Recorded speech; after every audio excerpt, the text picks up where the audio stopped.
ओम श्री साई राम। आइए अंतरंग साई सप्ताह पारायण के 7वां दिन का शुभारंभ करते हैं।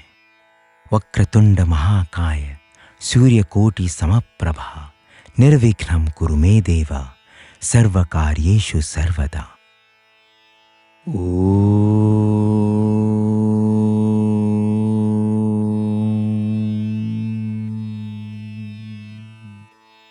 भूर्भुवः सुवः तत्सवितुर्वरेण्यं भर्गो देवस्य धीमहि धियो यो न प्रचोदयात्।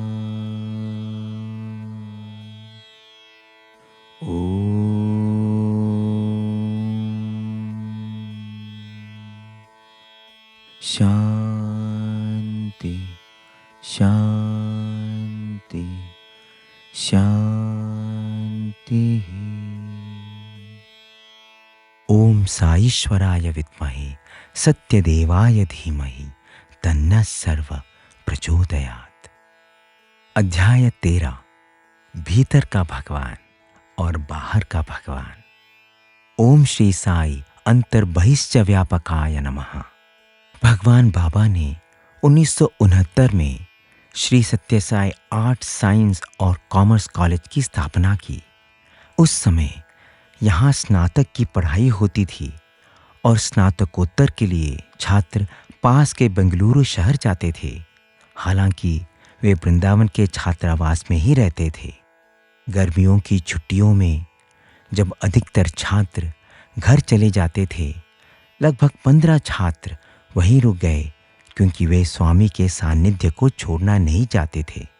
कुछ दिनों बाद स्वामी उन्हें पुट्टपर्ती ले आए। यह उनके लिए अत्यंत आनंद का अवसर था। उस समय स्वामी सुबह 6 बजे से लेकर शाम 6 बजे तक भक्तों के साथ समय बिताते थे। दर्शन, इंटरव्यू, भजन और हर क्षण उनके साथ बिताना छात्रों के लिए अमूल्य था। एक दिन शाम को जब ये छात्र इंटरव्यू रूम में पहुंचे, स्वामी धीरे धीरे भज गोविंदम गा रहे थे, जो आदि शंकराचार्य द्वारा रचित प्रसिद्ध स्तोत्र है। स्वामी ने उन्हें भगवान के नाम की महिमा समझाते हुए कहा, क्या तुम जानते हो गोपाल का क्या अर्थ है?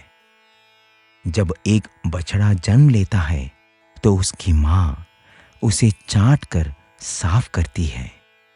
जब एक साधारण गाय इतनी अशुद्धि दूर कर सकती है, तो भगवान जो कि गोपाल हैं तुम्हारे जीवन की कितनी अशुद्धियां दूर कर सकते हैं। और इस तरह भगवान के नाम में पूरी तरह डूब जाओ। एक छात्र इस बात से इतना प्रभावित हुआ कि उसने तुरंत इसे अभ्यास में लाने का निश्चय किया। अगले दिन भजन के समय वह मंदिर के एक कोने में बैठ गया, आंखें बंद की और अपने मन में भगवान की छवि का ध्यान करने लगा। उसने एक सुंदर दृश्य की कल्पना की। संध्या का समय, मंदिर के चारों ओर रेत, नारियल के पेड़, पक्षियों की चहचहाहट, हल्की हवा और डूबते सूरज की लालिमा। और उसी वातावरण में स्वामी का दिव्य स्वरूप, मधुर मुस्कान, तेजस्वी चेहरा, शांत चाल। वह इस ध्यान में इतना खो गया कि उसे बाहरी दुनिया का कोई होश नहीं रहा। उसी समय स्वामी बाहर से लौटे। बाकी सभी छात्र कार के पास चले गए, लेकिन वह छात्र अपने ध्यान में डूबा रहा। स्वामी कार से उतरकर सीधे उसके पास आए और उसके कंधे पर हल्का सा स्पर्श किया। जैसे ही उसने आंखें खोली, वो स्तब्ध रह गया। उसने जो स्वरूप अपने भीतर देखा था, वही ठीक सामने खड़ा था। वही मुस्कान, वही आभा, वही दिव्यता। उसकी आंखों से आंसू बहने लगे। तभी स्वामी ने प्रेम से कहा, भीतर का स्वामी और बाहर का स्वामी एक ही है। बाद में उस छात्र ने कहा, उस दिन के बाद मैंने कभी स्वामी की उपस्थिति को अपने जीवन में खोया हुआ महसूस नहीं किया। जब भी मुझे उनकी आवश्यकता होती है तो मैं बस उन्हें अपने भीतर अनुभव करता हूँ और वे मेरे सामने प्रकट हो जाते हैं। इसका संदेश यह है, यदि हम उन्हें अपने भीतर देख सकें तो हम उन्हें बाहर भी देख पाएंगे। यदि हम भीतर उनसे भर जाएं तो हम देखेंगे कि वे हर जगह व्याप्त हैं। भगवान श्री सत्य साई बाबा जी की इस पावन कथामृत के 7वें दिन के 13वें अध्याय को हम स्वामी के दिव्य चरण कमलों में समर्पित करते हैं। ओम श्री साई पादार्पणमस्तु। शुभम भवतु, शुभम भवतु, शुभम भवतु। जय साई राम। अध्याय 14। हमें उनकी कृपा क्यों नहीं मिलती। ओम श्री साई आत्मज्ञान प्रदाय नमः। कई वर्षों पहले प्रशांत निलयम के प्रारंभिक दिनों में श्री सत्य साई बाबा ने एक भक्त महिला को अचानक अपने पास बुलाया। वह उनकी परम भक्त थी और 1950 के दशक से उनके सानिध्य में रह चुकी थी। सुबह के 7 बजे का समय था। जैसे ही वह पहुंची, स्वामी ने प्रेम से कहा, बैठ जाओ। वह थोड़ी घबराई हुई थी क्योंकि उस समय बुलाया जाना असामान्य था। उन्हें लगा कि कहीं उनसे कोई गलती तो नहीं हो गई है। स्वामी ने प्रेम पूर्वक कहा, मैं तुम्हें एक व्यापारी के बारे में बताना चाहता हूं। महिला थोड़ी हैरान हुई लेकिन चुपचाप सुनने लगी। स्वामी बोले, एक व्यापारी मेरे पास आया। उसने कहा कि उसके व्यापार में बहुत समस्याएं हैं और वह बहुत तनाव में है। मैंने उसे कुछ आध्यात्मिक अभ्यास करने को कहा और कुछ समय बाद मुझे फिर मिलने को कहा।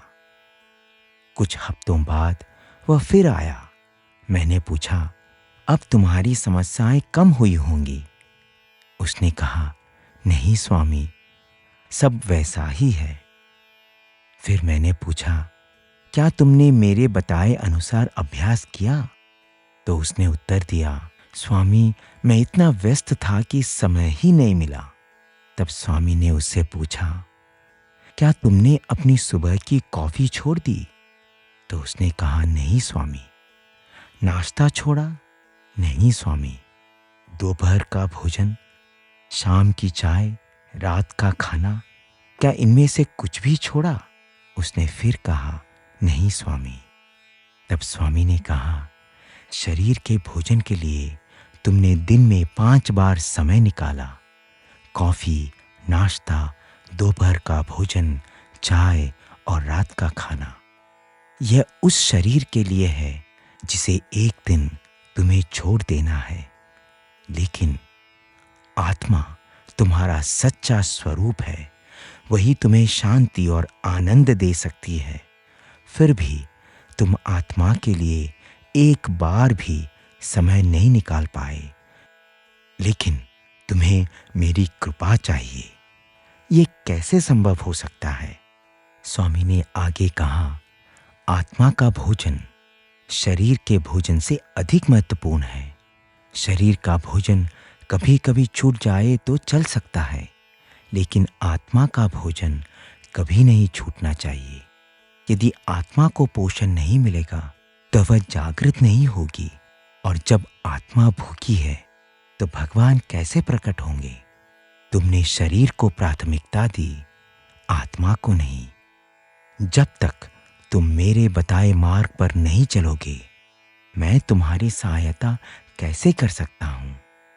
इसके बाद स्वामी ने उस महिला से कहा, लोग मेरी कृपा चाहते हैं लेकिन मेरे निर्देशों का पालन नहीं करते। यदि तुम मेरी सलाह को प्राथमिकता दोगे, तभी मेरी कृपा तुम तक पहुंचेगी। स्वामी ने यह पूरी कथा सुनाई और उसे आशीर्वाद देकर विदा किया। बाद में वह महिला कहती है, मैं समझ गई कि यह संदेश मेरे लिए था। साधना में कभी समझौता नहीं करना चाहिए। जैसे हम भोजन कभी नहीं छोड़ते, वैसे ही हमें आध्यात्मिक अभ्यास को भी कभी नहीं छोड़ना चाहिए। अंत में यही हमें सच्चा लाभ देगा। इसका यह अर्थ है, यदि हम भगवान को अपनी पहली प्राथमिकता बनाते हैं, तो हम भी भगवान की पहली प्राथमिकता बन जाते हैं। जब भगवान हमारी पहली प्राथमिकता बन जाते हैं, तो कोई भी समस्या हमें पराजित नहीं कर सकती।